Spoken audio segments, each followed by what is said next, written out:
안녕하세요. 저는 어려서부터 현모양처가 꿈인 평범한 여자였습니다.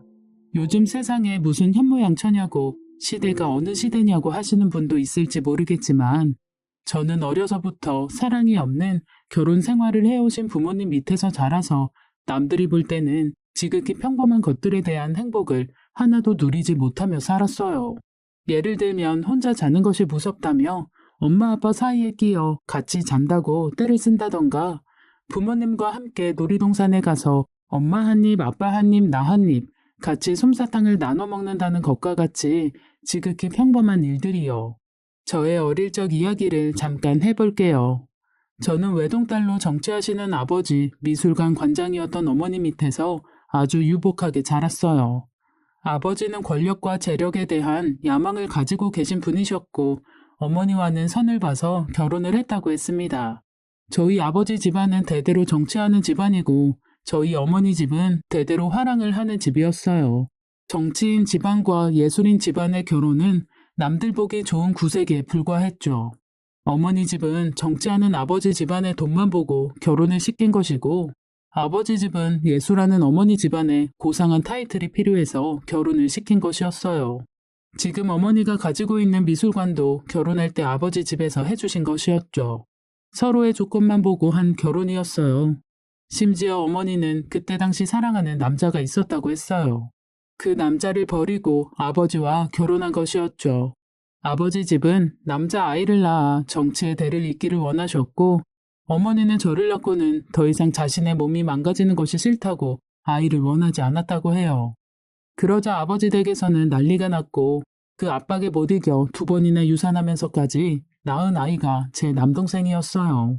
어머니는 이제 남자아이를 낳았으니 더 이상 자신의 삶을 터치하지 말라고 했고 아버지의 대외적인 활동 때만 다정한 부부가 되었어요. 쇼윈도 부부였죠. 아버지의 정치 활동에 이혼이라는 오점은 있을 수 없는 일이었고 어머니의 화교 활동에는 아버지의 막대한 지원금이 필요했기 때문이었죠. 제가 초등학교 6학년 때 저는 아버지에게 다른 여자가 있다는 것을 알았어요. 제가 늘 언니 하며 좋아했던 아버지 옆에 항상 따라다니는 수행비서였는데 어느 날 아버지 서재에서 아버지와 그 언니의 불륜 현장을 봐버렸고 그날 이후로 저는 그 언니를 언니라고 부르지도 않았죠. 아버지 앞에서 그 여자라고 불러서 혼났던 기억이 나네요.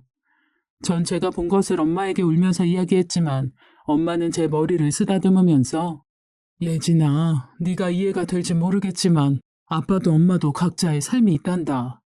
하지만 우리 예진이와 예준이의 엄마 아빠로의 자리에서는 최선을 다할 거야. 그 얘기를 들은 지 얼마 지나지 않아서 저는 어머니에게도 남자가 있다는 것을 알았습니다. 너무 빨리 철이 들었던 것일까요? 저는 어린 나이에도 그런 부모님의 모습을 인정하며 자랐던 것 같아요. 아니, 더 정확하게 말하자면 그런 것들을 너무나 당연히 여기면서 사는 부모님과 할아버지, 할머니 아래에서 세뇌되었던 건지도 모르겠어요. 저는 친구들의 평범한 일상이 늘 부러웠습니다. 그리고 생각했죠. 나는 커서 절대로 우리 엄마 아빠처럼 안 살 거야. 난 정말 사랑하는 남자와 결혼해서 죽을 때까지 사랑하며 살 거야. 학창시절 저는 로맨스 소설에 빠져 살았고 친구들과 팬픽 소설을 연재하며 부모님에게서 보지 못했던 사랑에 대한 결핍을 풀곤 했었죠. 그렇게 저는 성인이 되었고 어머니의 영향으로 미대를 졸업했어요. 제가 대학교를 졸업하자마자 아버지께서는 여기저기서 선자리를 가지고 오셨습니다. 그냥 봐도 스펙과 집안이 쟁쟁한 남자들이었죠. 아버지 성화에 나간 선자리에서 많은 남자들을 만나보았지만 제 마음에 들어오는 남자는 없었어요. 처음부터 서로의 집안과 스펙만 보고 만난 선자리에서 제가 원하는 사랑을 꿈꾸는 남자를 만나는 것은 쉽지 않았죠. 가는 선자리마다 잘 안 되니 아버지께서는 저더러 유학을 가라고 하셨어요. 다 큰 처녀가 들어오는 선자리마다 성사가 안 되고 시집을 못 가고 있으면 소문 안 좋게 난다고. 유학이라도 가야 공부한다고 둘러라도 된다면서요. 그렇게 저는 프랑스 파리로 유학을 가게 되었어요. 그리고 그곳에서 지금의 남편을 만나게 되었습니다. 남편은 1년간 캄보디아에서 장기 의료봉사를 하다가 한국으로 들어가기 전 3주간 파리로 여행을 온 사람이었죠. 저는 그때 당시 콩코르드 광장 계단에 앉아서 노래를 듣기도 하고 참 자유로워 보이는 사람들을 도화지에 그리기도 하고 어떤 날은 제가 좋아하는 로맨스 소설을 쓰기도 하면서 시간을 보내곤 했습니다. 그날은 제가 그림을 그리고 있는데 한 남자가 다가왔습니다. 한국 사람이세요? 네. 그림 그리는데 얼마예요? 이거 돈 받고 하는 거 아닌데. 아, 저는 돈 받고 그림 그려주는 건 줄 알고 실례했어요. 같은 한국 사람끼리 공짜로 그려주죠 뭐. 타국에서 자국민을 만난다는 것은 얼마나 기쁜 일인지 몰라요. 심지어 유학생활 1년 동안 무료했던 제 삶에 그 남자의 등장은 봄을 맞이하는 따뜻한 봄비 같았죠. 우리는 서로 첫눈에 반했고 운명처럼 서로에게 끌렸어요. 소울메이트를 만난 기분이었죠. 우리는 매일 24시간이 부족하리만큼 붙어 있었고 저는 그 사람에게 해외 의료 봉사를 하며 그곳에서 만난 순수한 영혼들 이야기를 듣는 것이 좋았어요. 그 얘기를 할 때 그 사람의 아이 같은 모습과 맑은 눈동자가 좋았습니다. 정말로 사랑이 많고 정이 많고 따뜻한 사람이라는 것을 느낄 수 있었죠. 야속하리만큼 3주라는 시간은 쏜살같이 지나갔어요. 저는 아직 1년이라는 유학 생활이 남아있었기에 우리는 1년 뒤 한국에서 만나자고 약속했죠. 서로의 사랑을 확인했고 서로의 사랑이 변치 않을 것이라 여기며 우리는 그렇게 헤어지게 되었습니다. 그때부터 우리는 메일을 주고받으며 서로의 사랑을 확인했고 서로가 보내는 하루의 일상을 공유하며 몸은 떨어져 있지만 항상 함께하는 것 같았어요. 남편은 한 달에 2번은 손편지를 적어서 보내줄 정도로 자상하고 섬세한 사람이었어요. 그렇게 1년이 지나고 저는 한국으로 돌아왔습니다. 제가 귀국해서 처음으로 만난 사람은 당연히 남편이었어요. 우리의 사랑은 변함이 없었고 우리는 결혼을 약속했습니다. 저는 어렸을 때부터 꿈꾸어왔던 현모양처처럼 살고 싶다고 했고 남편은 제가 하고 싶은 일을 해도 좋고 제가 원하는 대로 집에서 내조만 해도 좋다고 했어요. 내가 어떤 모습이든 저를 사랑한다고 했죠.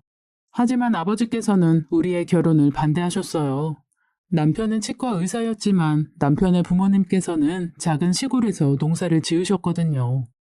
개천에서 용된 놈이랑 결혼하지 말 거라. 그 놈 주변은 다 개천일 뿐이야. 아버지께서는 남편을 보고 싶지도 않아 하셨어요. 저는 밤낮으로 울면서 딱 한 번만 만나달라고 애원했어요. 그런 저를 보며 어머니께서는 아니, 왜 사람을 만나보지도 않고 판단해요. 우리 예진이는 나처럼 돈 보고 결혼 안 해도 되잖아요. 얘가 뭐가 부족해. 잘난 아버지 덕에 돈이 없어 빽이 없어. 다 가졌는데 그냥 지가 좋아하는 사람한테 보내요. 사랑 없이 사는 거 우리 하나면 충분하잖아요. 어머니께서는 한평생 남편으로부터 사랑받지 못하고 무늬만 부부였던 지난날을 돌아보시며 하나밖에 없는 딸은 정말 사랑받으며 살기를 바라셨어요. 예진아, 너는 엄마처럼 살지 마. 결국 아버지께서는 우리 결혼을 허락하셨고 남편에게 커다란 치과를 개원해 주셨어요. 남편과 저를 위해서가 아닌 남들 시선을 의식해서였죠. 아버지께서는 남들이 사이 뭐 하냐고 물어보면 내가 할 말이 없어 할 말이. 그래도 번듯한 병원은 한 개 가지고 있다고 해야 면이라도 살지. 이렇게 말씀하셨죠. 평생을 남들 시선 의식하면서 사시는 아버지도 지금 생각해보니 참 힘든 삶이다 싶네요. 어쨌든 저희는 결혼을 했습니다. 신혼생활은 너무나 행복했어요. 전 제가 꿈꾸던 사랑하는 남자와 결혼했고 사랑받는 아내가 되어서 남편을 위해 식사를 준비하고 남편의 셔츠를 다리고 남편의 넥타이를 골라주는 것이 행복했어요. 저는 일주일에 한 번 시댁에 가서 시부모님께 인사를 드렸습니다. 시부모님께서는 저를 굉장히 예뻐하셨죠. 우리 도훈이가 장가를 잘 갔어. 어디 가서 이런 복덩이가 들어왔는지. 아가, 이렇게 자주 안 와도 된다. 거리도 먼데 몸이라도 상하면 어쩌려고 그러냐. 우리는 신경 쓰지 말고 너희 둘이 잘 살아. 시부모님은 좋으신 분들이었어요. 그런데 저는 두 분이 힘들게 농사를 지으시는 게 항상 마음에 걸렸습니다. 제가 갈 때마다 아버님의 기침이 더 심해지는 것 같았고 햇볕에 그을리신 어머님은 나이보다 훨씬 늙어 보이셨죠. 그렇게 두 분을 뵙고 오는 날이면 좋은 외제차에 에어컨 팡팡하게 틀고 다니는 제가 괜히 죄송했어요. 그래서 한 번은 남편에게 여보, 어머님, 아버님 너무 힘들게 일하시는 것 같아. 자기 공부시키느라 고생만 하셨잖아. 농사 그만하시고 우리가 모시고 사는 건 어때? 라고 물었더니 남편은 당신 마음은 알겠는데 부모님이 원하지 않으실 거야. 항상 신경 써줘서 고마워. 여보, 그럼 힘든 농사는 그만두시고 두 분 전원생활하게 우리가 좀 도와드리면 어때? 매달 생활비 보내드리는 것만으로도 감사해 하시는 분들인데. 내가 아빠한테 말씀드려볼게. 평택에 있는 전원주택 거기 아무도 쓰는 사람도 없는데 어머님 아버님 거기로 모신다고 말씀드리자. 그건 좀, 우리 결혼할 때 아버님께서 병원도 해주셨는데. 집을 왜 그냥 놀려? 앞에 텃밭도 있고 어머님 아버님 거기서 노후 생활하시면 딱일 것 같은데. 저는 남편 뒷바라지 하느라 허리 한번 못 펴고 고생만 하셨을 시부모님께 보상을 해드리고 싶었어요. 그래서 아버지께 말씀드려 평택에 있는 크진 않지만 두 분이서 살기에 적당한 전원주택에 살게 해드렸어요. 남편도 시부모님도 끝까지 싫다고 하셨지만 그래야 제 마음이 편하다고 설득했습니다. 그런 저를 보며 아버지께서는 남자 잘못 만나서 늙은 시부모까지 업고 산다며 막말을 하셨어요. 그러든지 말든지 저는 행복했습니다. 남편은 매일 저더러 천생 여자라며 천사라며 당신을 만난 건 내 인생 최고의 선물이야 라는 말을 자주 해주었어요. 그런 남편에게 저는 더욱 잘하고 싶었어요. 제가 가진 걸 다 주고 싶었고 그것은 모두 사랑하기 때문에로 설명이 되었죠. 남편은 하루에도 수십 번씩 나 정말 결혼 잘한 것 같아 라는 생각을 들게 해주었어요. 그렇게 행복한 결혼 생활을 하던 어느 날 저희 달콤했던 꿈 같은 시간이 산산조각 나는 일이 일어나고야 말았습니다. 그날은 남편이 회식으로 집에 늦게 들어온 날이었어요. 남편은 술에 취해서 들어왔고 씻지도 못한 채 거실 소파에 누워버렸어요. 무슨 술을 이렇게 많이 먹었나 싶어 남편의 양말을 벗겨주는 그때 남편의 폰에 알림이 울렸습니다. 메시지인가 싶어 핸드폰을 봤는데 잠금 화면에 어떤 어플의 숫자가 80개나 떠 있더라고요. 저는 그게 무슨 어플인지 몰랐기에 메일인가 싶어 대수롭지 않게 넘겼어요. 며칠 후 남편이 집에 노트북을 놔두고 왔는데 병원으로 가져다 줄 수 있냐고 했습니다. 서재에 갔더니 책상 위에 남편이 쓰는 노트북이 있더라고요. 노트북이 켜져 있기에 끄고 가지고 가려고 하는데 바탕화면에 며칠 전 남편의 폰에 떠있던 어플이 바로가기가 되어 있었어요. 이게 뭔가 싶어 클릭했더니 로그인이 되어 있더군요. 그것은 남녀 채팅 커뮤니티였습니다. 심심한 30대 들어오세요. 오늘 한 잔 가능한 사람 들어오세요. 돌싱끼리 진솔한 대화 등등 대화방의 주제에 저는 충격을 받았습니다. 안녕하세요. 남편이 왜 이런 걸 하는 거지? 순간 머리가 하얗게 되면서 손이 덜덜 떨렸어요. 저는 남편의 프로필에 들어가 보았어요. 닉네임 초코송이. 닉네임을 보는 순간 숨이 턱하고 막히더군요. 결혼 초 남편이랑 미용실에 머리를 자르러 갔는데 원장님이 남편에게 정말 잘 어울릴 거라면서 머리를 자른 적이 있는데 그 모습이 마치 초코송이 같아서 제가 막 놀려댔었죠. 저와의 추억을 파렴치한 곳에서 팔고 있는 모습에 정말 피가 거꾸로 치솟았습니다. 프로필 속에 30대 초반 치과 의사, 유부남, 알고 만나는 편안한 만남 추구. 그때부터 심장이 콩닥콩닥 뛰는데 정말 주체할 수가 없더군요. 본인이 유부남인 것까지 밝히면서 이런 짓거리를 당당하게 하다니요. 심호흡을 하고 프로필 옆에 있는 쪽지함을 열었습니다.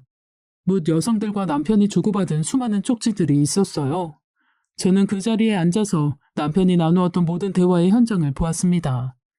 한 여성과의 대화에서 남편은 그 여자와 술 약속을 잡았고 낯뜨거운 대화들이 오가고 있었어요.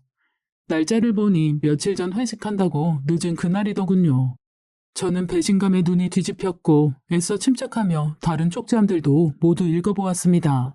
그 커뮤니티 속 남편은 제가 알던 남편이 아니었습니다.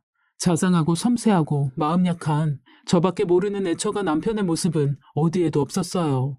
직설적이고 성적 욕구가 강했고 퇴폐적인 남자였습니다. 눈물이 났어요. 믿을 수가 없었습니다. 내 모든 것을 다 주고도 부족했던 너무나 사랑하는 내 남편의 두 얼굴.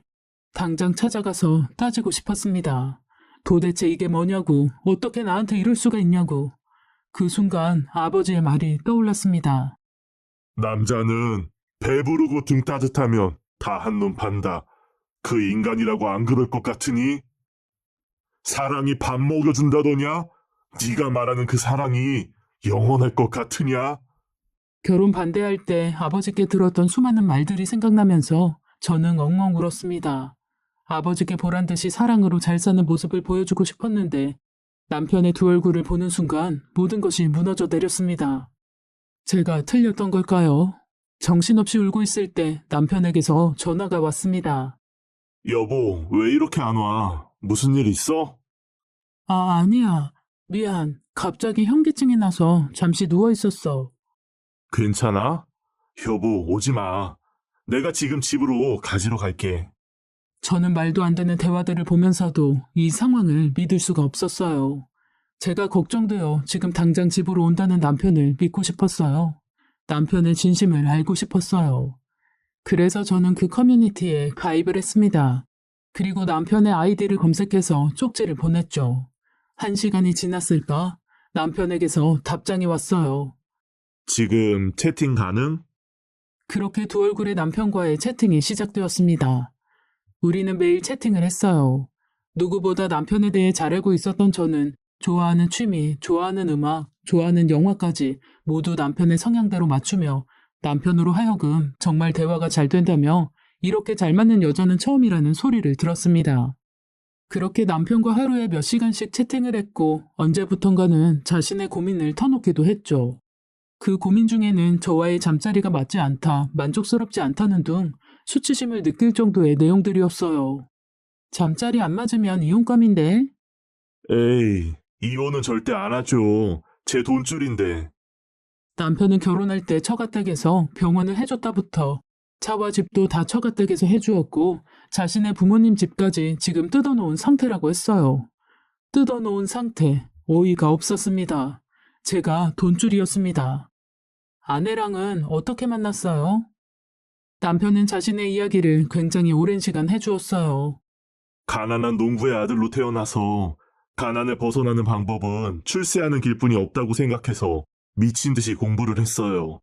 의대에 합격했는데 졸업하고 잘 나가는 집 애들은 부모님이 병원을 개원해주기도 하고 유학 가서 공부를 더 하기도 했죠.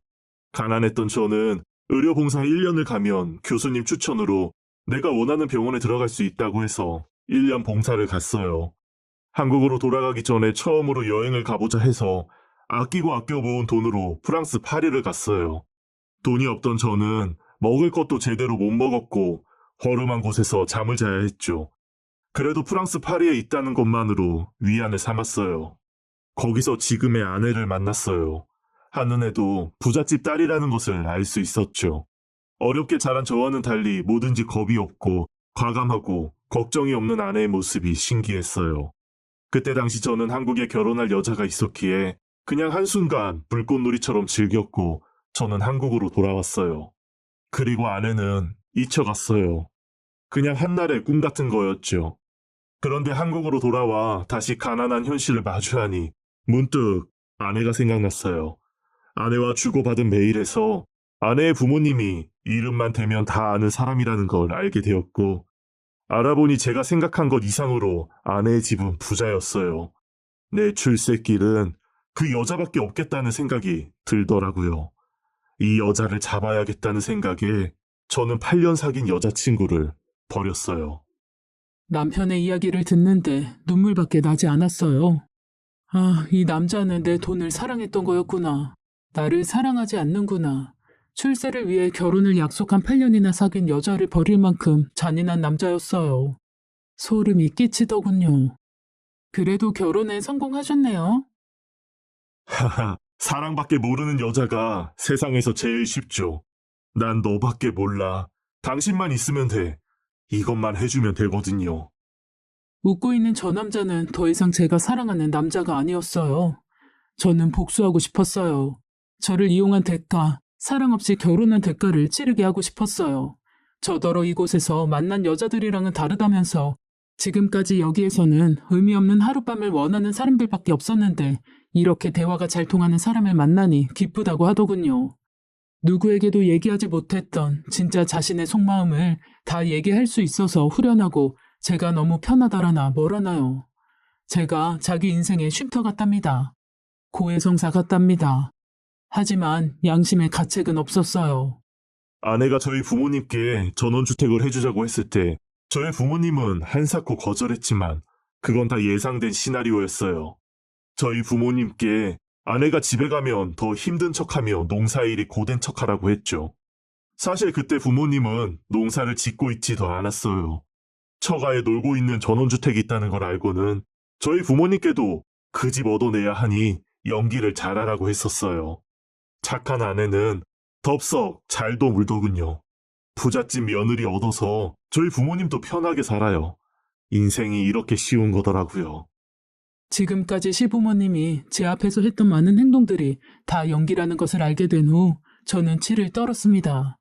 허리가 아프다는 둥, 올해는 수확이 없다는 둥, 집이 오래되어서 너무 춥다는 둥. 그 남자 말대로 너무 착한 제가 덥석 물었네요. 하지만 그 남자는 저를 사랑밖에 모르는 천사인 줄 알았지만 아주 중요한 것을 놓치고 있었나 봐요. 저는 피도 눈물도 없는 정치인의 딸이라는 것을요. 피는 못 속이죠. 이런 일을 당하고 나니 저는 독해지더라고요. 제 속에서 칼날을 갈며 저는 아버지를 찾아갔습니다. 저는 아버지께 이 모든 사실을 말씀드렸고 아버지는 당장 그 인간 잡아오라며 소리 질렀지만 저는 제 방식대로 복수하고 싶었어요. 남편과 저는 또 채팅을 했습니다. 시간이 지날수록 남편은 저를 만나고 싶어 했죠. 만나서 이야기를 나누고 싶다고 했고 제가 궁금하다고 하더군요. 이렇게 잘 맞는 여자는 처음이에요. 너무 특별한 사람 같아요. 우리 만날 수 있을까요? 초코송이님, 저도 너무 보고 싶지만 지금은 힘들어요. 사실 친정아버지가 치매예요. 며칠 전부터 제가 간병하고 있어요. 한시도 자리를 비울 수가 없네요. 남편은 요양원에 모시는 것이 어떠냐며 자기가 소개를 시켜주겠다고까지 하더군요. 아니에요. 지금 제 형편에 간병인을 쓸 여력이 안 돼요. 퇴직금 신청을 해놨으니 그때까지는 자식들이 돌아가면서 돌봐드려야 할 것 같아요. 저는 구구절절 가난했던 어릴 적 이야기와 하고 싶은 것도 제대로 하지도 못하고 컸던 이야기. 그래서 마음이 늘 외로웠는데 당신과 채팅하면서 너무 위로가 되었다는 등등 우는 소리를 했어요. 제가 안타까웠는지 아니면 본인의 재력을 자랑하고 싶었는지 남편은 저에게 대뜸 돈을 대주겠다고 했습니다. 참 피가 거꾸로 솟더군요. 기가 막혀서 말이 안 나오더군요. 얼굴 한번 안 본 여자에게 1,000만 원이라는 큰 돈을 보내겠답니다. 제가 너무 안타까워 도와주고 싶다며 돈은 천천히 갚으라고 했어요. 실제로 온라인상에서 사랑의 감정을 이용해 이런 사기를 치는 사람이 있다고 들었을 때 이런 거에 누가 속냐고 콧방귀를 꼈었는데 바보같이 속는 그 피해자가 남편이 될 줄은 몰랐네요. 며칠 뒤 저는 친정집으로 남편을 불렀습니다. 아무것도 모르는 남편이 집으로 왔고 이미 이 사실을 다 알고 계시는 저희 부모님께서는 차갑게 앉아 계셨죠. 남편의 인사도 받지 않은 채 소파에 팔짱을 끼고 앉아 계셨어요. 남편은 어리둥절해하며 저를 바라보았죠. 조금 있으면 당신 부모님도 오실 거야. 우리 부모님이? 왜? 무슨 일 있어? 무슨 일? 어떤 여자가 당신과 나눈 대화라며 나한테 이걸 보내왔네. 저는 그동안 저와 남편이 나눈 채팅 내용들을 프린트해서 남편에게 던졌습니다. 남편의 얼굴은 사색이 되었고 바로 무릎을 꿇으며 여보, 오해야. 여보, 내 얘기 좀 들어줘. 이 여자는 미친 여자야. 채팅을 했던 것은 사실이지만 이건 다 조작된 거야. 그 여자가 내용을 다 지어냈어. 나는 맹세코 이런 대화를 한 적이 없어. 여보, 믿어줘. 이 여자가 우리 사이를 갈라놓으려고 음해하는 거야. 이 여자 만난 적 있어? 아니야, 여보. 절대로 없어. 그냥 인생 상담을 해준 것뿐인데 이 여자가 내용을 이런 식으로 다 바꿔서 당신한테 보낸 거야. 못 믿겠으면 삼자 대면을 해. 삼자 대면? 그거 좋네. 여보세요, 초코송이님. 내가 바로 그 미친 여자야. 남편은 어안이 벙벙해져서 아무 말도 잊지 못했어요. 믿을 수 없다는 표정이었죠. 그동안 재밌었니? 내 돈 가지고 인생 쉽게 사니까 재밌었어? 아니, 여보. 그게 아니라 듣고 계시던 아버지께서 자리에서 일어나시며 오늘 당장 병원에서 나가게. 아버님, 그게 무슨 말씀이세요? 아버님, 한 번만 용서해 주세요. 지금 그 병원에서 제가 나가면 병원 안 돌아가는 거 아시잖아요. 그깟 일용직 하나 구하는 게 뭐가 그렇게 어렵다고. 병원장, 그거 맘만 먹으면 하루에 10명도 구할 수 있어.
그때 남편의 전화가 울렸고 남편은 떨리는 목소리로 전화를 받았습니다. 수화기 너머로 병원 간호사 목소리가 들렸어요. 원장님, 지금 경찰들이 왔는데 장부랑 컴퓨터 자료를 다 빼가는데 어떡해요? 그게 무슨 말이야? 저는 남편이 저에게 돈을 해주겠다고 했을 때 이 남자가 나 몰래 딴 주머니를 차고 있구나 눈치챘고 병원 행정팀에 얘기해서 자금 나간 걸 모두 체크하라고 했죠. 물론 친정 아버지께서 직접 지시하셨어요. 묻 여성들부터 시댁 부모님들까지 병원 돈을 수없이 개인적으로 썼더군요. 법률상 횡령에 해당된다고 하여 저는 법적 소송을 준비했어요. 그 사실을 얘기해주니 남편은 자리에 털썩 주저앉았어요. 차키 올려놓고 당신 몸만 나가면 될 거야. 애초에 당신 건 하나도 없었으니까. 여보, 미안해. 진심이야. 내가 미쳤었나 봐. 내가 당신 사랑하는 거 알잖아. 누가 보면 마치 진심인 줄 알겠더라고요. 사랑? 사랑이 밥 먹여주니? 그때 시부모님들이 들어오셨고 무릎 꿇고 있는 아들을 보고 놀라서 이게 무슨 일이냐고 소리 질렀어요. 그동안 저 가지고 논다고 새 식구가 참 재미있었겠네요. 집은 지금 사람들이 짐 빼고 있을 거예요. 집안의 가구며 살림살이며 다 제가 한 것이니 옷까지만 몇 개 챙기면 되겠던데요. 저는 시부모님을 저희 친정집으로 불러놓은 사이 그들이 사는 집에 인부를 보내 짐을 다 빼라고 시켰어요. 시부모님과 남편은 망연자실한 표정으로 울고 있었습니다.